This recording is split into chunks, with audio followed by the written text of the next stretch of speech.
Liberals call police on veterans Muslim-free zone. Cops have 9 perfect words. A US Army veteran declared his home a Muslim-free zone and erected a sign. However, as soon as delicate liberal snowflakes demanded that police do something about the offensive sign, it took police just 9 words to leave them completely dumbfounded. Vermont resident Troy Maxim selflessly served his country, but he never expected that he'd see the day his beloved nation would welcome in perhaps its most dangerous enemies. Protesting against the fundamentally violent ideology of Islam, Maxim placed a homemade sign outside of his house in early March, declaring the property to be a Muslim-free zone. Like clockwork, Socialist Democrats came out in full force, calling Roxbury police to complain about the cardboard display hanging in his front yard.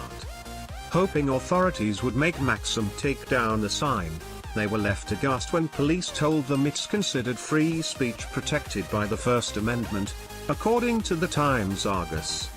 In a shamefully contradictory letter to the newspaper's editor, Regina Logan explained that she was deeply offended by the 3 words and that she believes it shouldn't be allowed within public view. While the sign is on private property, it is in public view, and its message is in direct conflict with the values we as Americans are supposed to hold dear, she wrote.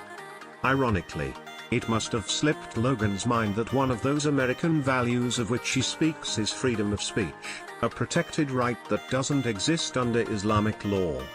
Also, it's safe to say that this offended leftist has no idea that Islam is not only a religion, but a political and militant legislature, which directly contradicts our own Constitution and American values. Local Democrat Rhett Williams said on Friday that he had made up 50 tolerance and respect signs and had handed out 15 to other residents in an attempt to battle Maxim's hurtful words.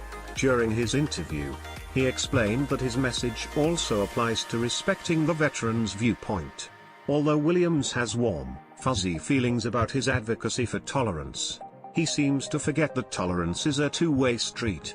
As refreshing as it is to see a leftist acknowledge tolerance of an opposing view, it is his complacency with such an intolerant religious ideology that begs questioning. Would Williams go into the mosques that quote scriptures from the Quran propagating that Jews are apes? Will he protest the imams in the US who are preaching that homosexuals, adulterers, and apostates must be executed in accordance with Islamic law?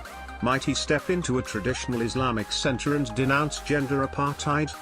Perhaps even someday he may travel to Mecca and demand that non-Muslims be allowed entrance, citing his own tolerance. It appears that Williams and the other offended locals are nothing more than useful idiots for the very ideology whose prophet commanded unbelievers like them to convert, pay jizya, or die. While many of these leftists certainly thinks their feel-good activism will win them the respect and perhaps safety in the Muslim community, the Quran has another thing to say about his disbelief. But they wish that you reject faith, as they do, and thus that you all become equal, like one another. But take them not as friends until they turn to Allah, from what is forbidden. But if they turn away from Islam, seize them and slay them wherever ye find them, and, in any case, take no friends or helpers from them.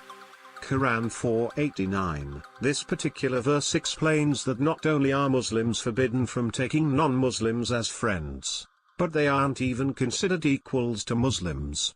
Hence, the inhumane treatment of non-Muslims in Islamic countries. Of course, it adds that if anyone converts from Islam, they are to be hunted down and killed.